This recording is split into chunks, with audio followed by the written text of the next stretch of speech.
এটা যারা করেন সম্পূর্ণ অশিক্ষিত মানুষজনই করেন যারা, এটা তো মেশিন না কেউ, ঠিক না যে প্রতিদিন রান করবে প্রতিদিন উইকেট দিবে। অনেক সময় যেটা হয় আপনি ক্রিটিসাইজ করবেন, অবশ্যই করবেন, আমার মনে হয় সেটা আরেকটু জেনে করলে মনে হয় ভালো হয়। মানে এন্ড অফ দ্য ডে প্রত্যেকটা মানুষ, এরা তো সবাই মানুষ, এটা তো মেশিন না কেউ, ঠিক না যে প্রতিদিন রান করবে প্রতিদিন উইকেট দিবে।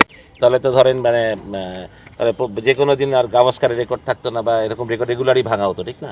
তো ইউ হ্যাভ টু আন্ডারস্ট্যান্ড যে সোশ্যাল মিডিয়াতে মানুষের যে আসলে আমার মনে হয় যে বেশি আক্রমণাত্মক হয়ে যায় মানুষজন, এবং সাধারণ মানুষের মানে যে আমার কথা হলো যে আপনি কনস্ট্রাকটিভ ইয়ে করেন যে কিন্তু যখন আপনি সেটা গালিগালাজের পর্যায়ে চলে যায়, মানে সেটা আমার মনে হয় না টোটালি। এবং আমার মনে হয় যে এটা যারা করেন সম্পূর্ণ অশিক্ষিত মানুষজনই করেন, যারা যারা ক্রিকেটটাকে হয়তো বা খেলার জয় পরাজয়ই বুঝেন, বা খেলাটাকে বুঝেন না ঠিক মতন, বা একটা ছেলের মানসিকতা বুঝতে পারেন না, একটা ব্যাক সিচুয়েশনকে অ্যানালাইসিস না করে অনেক কথা কমেন্ট করে ফেলেন।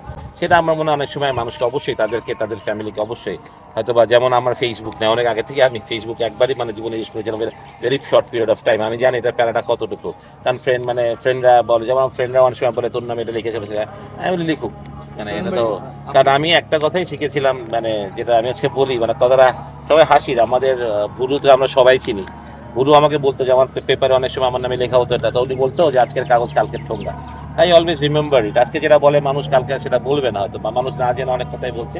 তা আমি সোশ্যাল মিডিয়াতে যারাই লিখেন, যারাই পোস্ট করেন, যারা বাংলাদেশের ফ্যান বলে দাবি করেন, আমার মনে হয় যে ফ্যানরা হলে মানে আরও কনস্ট্রাকটিভ ডিসকাশন করলে আমার মনে হয় সেটা ভালো হয়। লেখাগুলা যেটা হয় মানে কাউকে বিদ্রুপ করে লেখাটা, কারণ মুশিকের অবদান, সেই অবদানটা তো আপনি করতে পারবেন না বাংলাদেশ ক্রিকেটের জন্য, সুতরাং আপনি মুশিকেরা বলার আপনার রাইট কোনো নাই।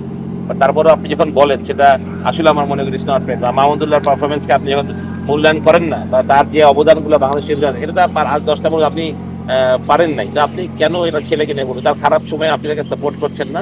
বাট আমার মনে হয় ক্রিকেট এমন একটা খেলা, এটা খুব আপস অ্যান্ড ডাউনস আছে, মেন্টাল একটা গেম, সুতরাং এখানে ভুল হবে, খারাপ হবে। আপনি যদি মেন্টালি একটা পেশেন্টকে, মানুষকে এত চাপ দেন, তাহলে তার কাছে পারফর্ম পাওয়াটা, যেমন শান্তর সাথে হচ্ছে বা লিটনের সাথে হয়েছে, মানে আমার মনে হয় এটা খুব একটা পজিটিভ কিছু বাংলাদেশ ক্রিকেটের জন্য। আমি মনে করি যদি আমরা সত্যি বাংলাদেশ ক্রিকেটের ফ্যান হই, আমরা বাংলাদেশ ক্রিকেটকে উপরের দিকে দিতে চাই, তাহলে আমার মনে হয় এইসব ব্যক্তিগত আক্রোশগুলো থেকে বন্ধ করতে হবে। আমার মনে হয় দেখেন ছেলেরা সবাই চায় প্রতিদিন এসে 100 করতে, প্রতিদিন চায় 5 উইকেট দিতে, হয় না, পারে না, হয়তো বা ফার্স্ট বল আউটে যাচ্ছে, কোনোদিন পরপর রান ব্যর্থ হচ্ছে।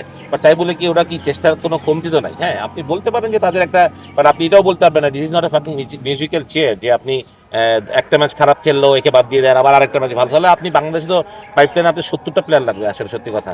যে আপনি যদি চান যে আপনি এক ম্যাচে 0 বললে শান্তকে বাদ দেন, এক ম্যাচে 2জনকে বাদ দেন, তাহলে আপনি এত প্লেয়ার ঘুরে পাবেন কি? প্লেয়ার যে বিসিবি প্রডিউস করছে, বিসিবির তো পাইপলাইন থেকে এই প্লেয়ারগুলো আসছে না, বিসিবির এত পয়সা খরচ করে আসছে, সুতরাং আপনি তো একটা প্লেয়ারকে একটু হিতরে সময় দিতে হবে না? এরাও ইয়াং, এরাও নতুন। হ্যাঁ, আমি জানি যে ব্যর্থ হচ্ছি আমরা, ভুল করছি আমরা, চ্যাম্পিয়ন্স ট্রফিতে আমাদের অনেক এক্সপেকটেশন ছিল, সেটা আমরা যেটা, কিন্তু আমাদেরকে এটা রিয়েলিস্টিক চিন্তা করতে হবে যে আমাদের এক্সপেকটেশনগুলো। বাট আমি মনে করি যে সেইখানে আমাদের ব্যর্থতার দায় আমাদের নিতে হবে। আমি মানাবো, আমি বলছি না ছেলেদের নিতে হবে না, কিন্তু আমার মনে হয় যে ব্যক্তিগত আক্রোশের জায়গাটা আমাদের খুব বেশি হয়ে যাচ্ছে।